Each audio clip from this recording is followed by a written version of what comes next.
an occupier state. In those countries, they didn't ask permission in many instances to come in. They just tell countries, we're going to set up a military base for our strategic reasons. The same thing that Donald Trump is saying about Greenland today. The GNU is in crisis. That's good for us because we have warned that this is a coalition of convenience, a coalition of neoliberals, a coalition of the marketeers. It's not a coalition in favor of democracy and the people's interests as a whole. An example, when we're talking about citrus in particular, the challenges we have are not just in the US, there are also challenges in the EU. And we've raised those matters with the EU. But our responsibility is to also ensure that we protect our farmers. So we say, okay, we need to diversify some of these products into the East. And we've raised that, and the Chinese have agreed that we can be able to export our citrus into the Chinese market. So it's also about de-risking in certain instances. Reiterate this.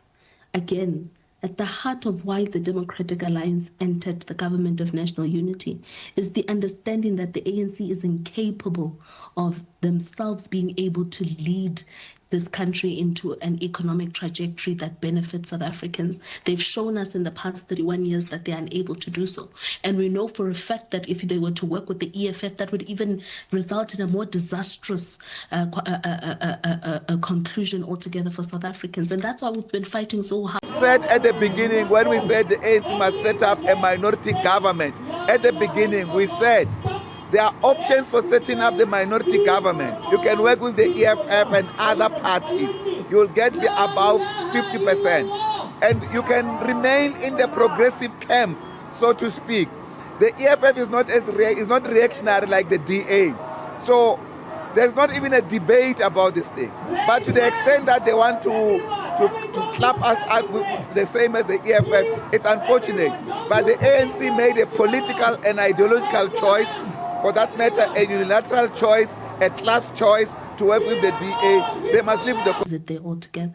So what the ANC is doing here by selling propaganda is trying to shy away from taking responsibility of the fact that the budget as it stands does not work for South Africans. The budget as it stands does not increase revenue collection. The budget as it stands does not expand our economy, and it doesn't safeguard South Africans.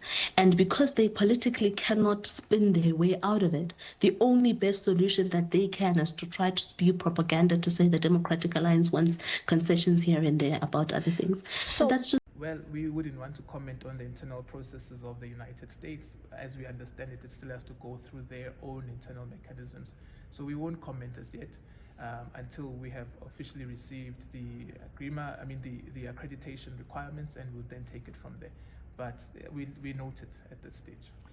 South Africa is really going through a very difficult, fragile time when we have forces out there trying to divide us along racial lines, getting international foreign forces to interfere in the internal and domestic affairs of our country. What happened on Wednesday, our Member of Parliament, Ms. Lerato Ngubeni, wrote a letter to the Minister of Home Affairs, Leon Schreier, asking that this particular individual who's asking to divide our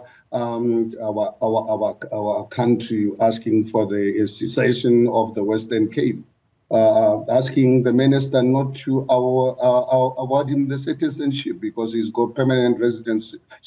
When I looked at it the last few days or so, including his own reaction, total disrespect and disregard for our country. And I said to myself, no, this is not enough. I think Ms.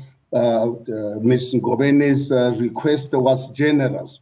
As far as I'm concerned and Action SA is concerned, we are saying no. This person we should not just reject giving him citizenship.